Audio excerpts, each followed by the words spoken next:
सुना क्या बात है। साहेब बंदगी। साहेब बंदगी। महात्मा जी, हम जब पूछ रहे आपसे हाँ कि आज के युग ने विज्ञान जो है नहीं उसने बहुत तरक्की करी। हाँ जैसे हम अपनी बता रहे हैं हाँ कि हमने MRI, हाँ एक्सरा हाँ और सिटी स्कैन हाँ और भी मशीनें हैं, कई उनके नाम नहीं हैं हमें। हाँ हाँ तो इनमें सब में पूरे शरीर की जो है नहीं एक एक नस की फोटो आ जाए, सब कुछ आ जाए। हाँ लेकिन अंदर जो बोल रहे हैं, हाँ अपन कहते कि अंदर जीव या जो भी है, हाँ जो इसकी वो नहीं दिखा, पूरा शरीर दिखाते है हाँ हर चीज। लेकिन अंदर जो कहते हैं कि अंदर साधु संत भी कहते के अंदर परमात्मा है, परमात्मा अपने आप को खोजो हाँ तो परमात्मा है। हाँ तो वो दिखाई तो नहीं देती परमात्मा, वो क्या है, वो के बारे में हमारे अंदर जो जिज्ञासा है हाँ वो हम जानना चाहते हैं आपसे। हाँ क्योंकि मैंने आपके जो वीडियो भी देखे हैं हाँ यूट्यूब पे, जो आपके वीडियो बाबू लाल साहब के नाम से, हाँ हाँ तो आप हमारे लिए इसके बारे में थोड़ा बताएंगे? हाँ बताएंगे। तो बताइए फिर। तो आपका प्रश्न ये है कि जो शरीर में जो आवाज़ आती है, जो बोलते हैं, ये कहाँ से आती है, इसको देखना है। तो ये प्रश्न जो आपने किया है, तो ये प्रश्न कोई बिरला व्यक्ति पूछता है हाँ जिसके लिए सत्य की खोज करनी है कि सत्य क्या है। वो व्यक्ति इस प्रश्न को पूछते हैं कि शरीर के अंदर ऐसा को है जो बोलता है और ये आवाज़ आती है, अकेली सुनाई पड़ती है, दिखाई नहीं देती है। तो जो हवा है, तो हवा तो किसी को देखती नहीं है, महसूस अकेली होती है कि हवा चल रही है। तो शरीर के अंदर कुछ नहीं है, यही हवा है। अच्छा। तो ये हवा के द्वारा ये शब्द बनते हैं। तो ये शब्द कैसे बनते हैं कि जो कुंडली रहती है, तो कुंडली साधु संत लोग जानते हैं कि किससे कहते हैं कुंडली। तो अपनी आम भाषा में उसको बड़ी आंत कहते हैं। अच्छा। जो अपनी खाना की आंत होती है, तो वो जैसे सांप कुंडली मार के बैठता है, ऐसी अपने पेट में बहुत सारी आंतें हैं। तो सब में एक सबसे बड़ी आंत होती है खाना वाली। अच्छा। तो जो कुछ अपन खाते पीते हैं, तो वो खाना उस आंत में भरा रहता है। तो उस आंत में वो पचता है, सड़ता है, तो उसकी गैस बनती है। जब वो गैस बनती है तो वो फिर निकलती है। जब वो निकलती है तो अपने इस सिर में, जे अंदर सिर है जो, तो इस सिर में पूरे में गूंजती है वो आवाज़, वो हवा। तो जब वो गूंजती है, फिर वो वापस होने को दौड़ती है, तो वापस जहाँ से आई है वहाँ पहुँच नहीं पाती है। तो फिर वह कंठ के द्वारा और मुँह के द्वारा बाहर आ जाती है। तो जब वो बाहर आती है, जहाँ यहाँ मांड में घूमती है वो खाली ब्रह्मांड में, तो उसकी गूंज है जो, उस गूंज की से आवाज़ बनती है। तो उसको जो वह वासना है, तो उस वासना से अनेक प्रकार की वासनाएं बनती हैं। उसी अनेक प्रकार की जैसी जैसी वासनाएं बनती जाती हैं, वैसे वैसे शब्द बनते जाते हैं। वो इच्छा के अनुसार होती हैं। जो अपन इच्छा चाहो तो वैसी वासना बनती है। तो वो कुंडली है, तो वो वासनाओं की जननी है। अच्छा। तो उसी के द्वारा शब्द बनते हैं, उसी से सारा ब्रह्मांड उत्पन्न होता है। तो हम थोड़ा सा ग्रंथ के माध्यम से बताएंगे। कबीर साहब का एक ग्रंथ है, उस ग्रंथ का नाम कबीर मंसूर है। तो उसके ग्रंथ के पेज नंबर 695 पर लिखा है अच्छा। कि वासनाओं की जननी, जिसका संक्षेप में वृत्तांत करते हैं। यह कुंडली वासनाओं की जननी है, उसी से महामाया भी कहते हैं। यह नाभि तले रहती है, जो अपनी नाभि है वहाँ रहती है, वहाँ ये कुंडली बनती है। और यह समस्त संसार का कारण है। अच्छा। इसी से तीनों गुण हैं। तीन गुण कौन से? कौन कौन 3 गुण? तो 3 गुण अभी तक साधु संत लोग बताते आए हैं कि रजोगुण, तमोगुण और सतोगुण।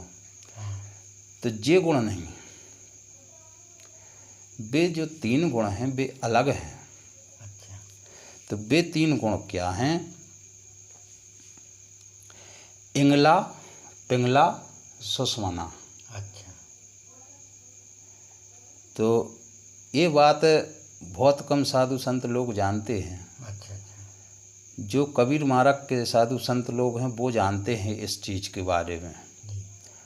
और सरगुण वाले नहीं जानते हैं, जो निर्गुण वाणी हैं। तो उस कुंडली का मुँह से ये तीनों गुण निकलते हैं।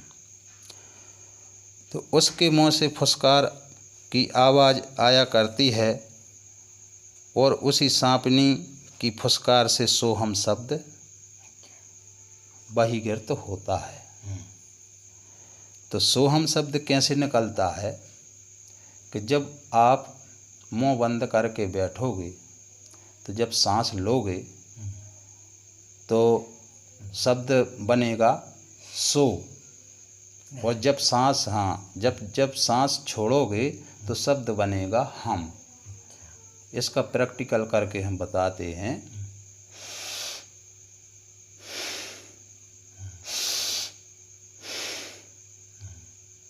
तो ये आवाज़ है जो, तो ये आवाज़ आप किसी से भी सुन लेना।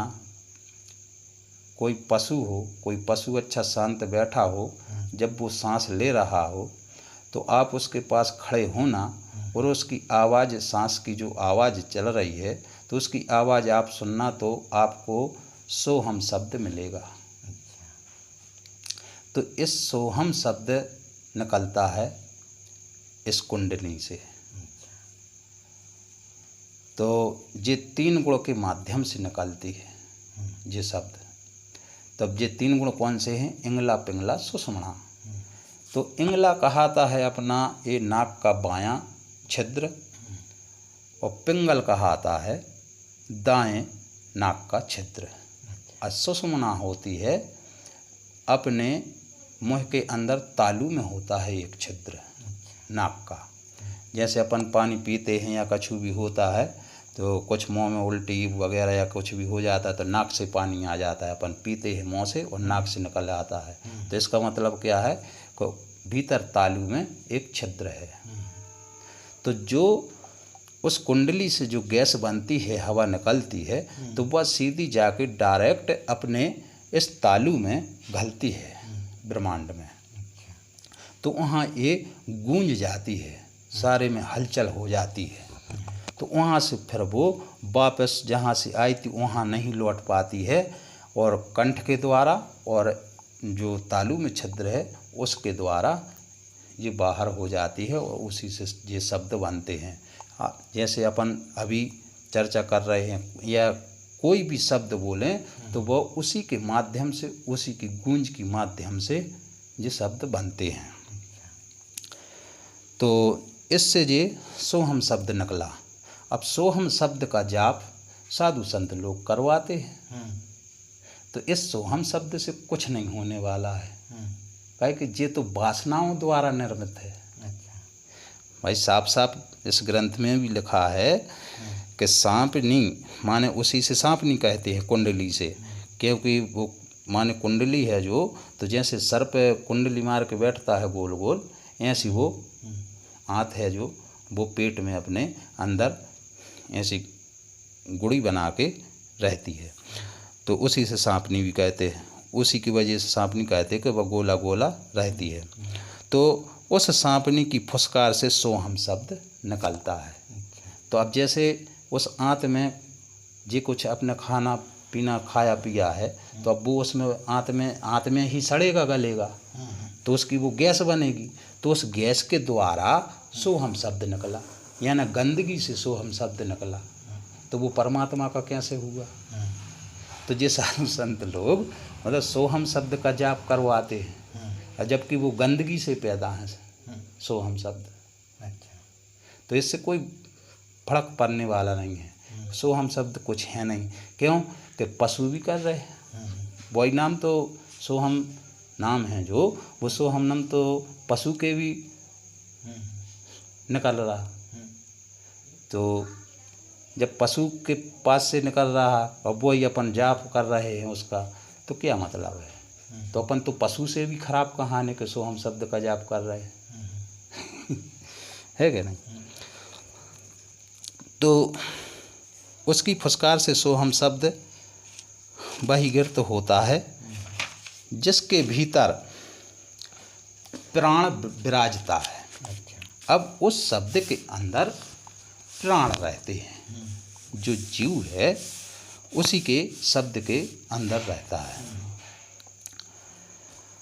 इसी कुंडली की फुसकार से यह मन चैतन्य होता है, वही से मन बनता है। मन के चैतन्य होते ही समस्त संसार की उत्पत्ति होती है। कुंडली महामाया वासनाओं से भरी हुई है। अब वो तो वासनाएं उसमें रहेंगी, जब उसमें गंदगी है ही तो वो तो वासनाएं न करेगी, उसकी बास निकलेगी। भाई कोई भी चीज़ है सड़ेगी गलेगी तो उसकी बास निकलती है। तो ये कुंडली और महामाया ये वासनाओं से भरी है। भांति भांति की सांसारिक वासनाएं उसका विष है। जब उस कुंडली में फुर्ती होती है तब मन प्रकट होता है, यानी जब वो जम के फुसकारती है तो मन उत्पन्न होता है, मन प्रकट हो जाता है। तो जब निश्चय हुआ तब बुद्धि उत्पन्न हुई, और जब अहम भाव होता है तब उसे अहंकार उत्पन्न होता है, और जब चिंतन करता है तब चित्त उत्पन्न होता है। जब स्पर्श सन्मुख होता है तब वायु प्रकट होती है। जब देखने की ओर होता है तब अग्नि प्रकट होती है। जब रस लेने की इच्छा होती है तब जल उत्पन्न होता है। जब सूंघने की ओर ध्यान गया तब पृथ्वी उत्पन्न होती है। ये पांचों तत्व भी वहीं से उत्पन्न होते, यानी पूरे संसार की उत्पत्ति इसी कुंडली से होती है। तो पांचों मात्राएं और चारों अंतःकरण, 14 इंद्रियां और सब नाड़ियां इसी कुंडली से उत्पन्न होती हैं। तो सारी चीज़ उसी कुंडलियों से उत्पन्न होती हैं। अब 3 प्रकार की इच्छाएं हैं। वासनाएं अलग होती हैं और इच्छाएं अलग होती हैं। तो वासनाएं होती हैं अलग, तो वासनाएं हैं विषय, वो विष है, और इच्छाएं अलग हैं। तो इच्छाएं भी 3 प्रकार की होती हैं। तो प्रथम किसी वस्तु के मिल जाने और उसके पाने के निमित्त उद्योग करने की इच्छा। जैसे अपन को कोई वस्तु प्राप्त करनी है तो उसके लिए अपन वो वस्तु को पावे के लिए अपन कुछ ना कुछ उद्योग करेंगे। वो मिल गई तो ठीक है, और नहीं मिली तो दुख होगा। तो ये इच्छा है जो इस प्रकार की इच्छा है, ये अज्ञानियों की है। ये अज्ञानियों लोगों की इच्छा होती है कि हमें इस चीज़ की प्राप्ति हो जाए। दूसरी इच्छा यह है कि दुख और आपत्ति के पृथक होने की इच्छा, यह बड़े अज्ञानी की होती है। यानी कि दुख ना आवे और आपत्ति भी टल जाए। तो ये इच्छा है जो कि हमारे पास कोई दुख ना आए, हमारे पास कोई आपत्ति न आए, तो ये और ही ज़्यादा बड़े अज्ञानी की इच्छा है। क्योंकि जो शरीर है, तो जब शरीर उत्पन्न हुआ है तो ये शरीर है नाशवान। तो जब शरीर नाशवान है तो उसमें तो दुख और पीड़ा हो गई। इसलिए कबीर साहब ने कहा है कि देह धरे का दंड है सब काहू को होए, और ज्ञानी भुगते ज्ञान से अज्ञानी भुगते रोए।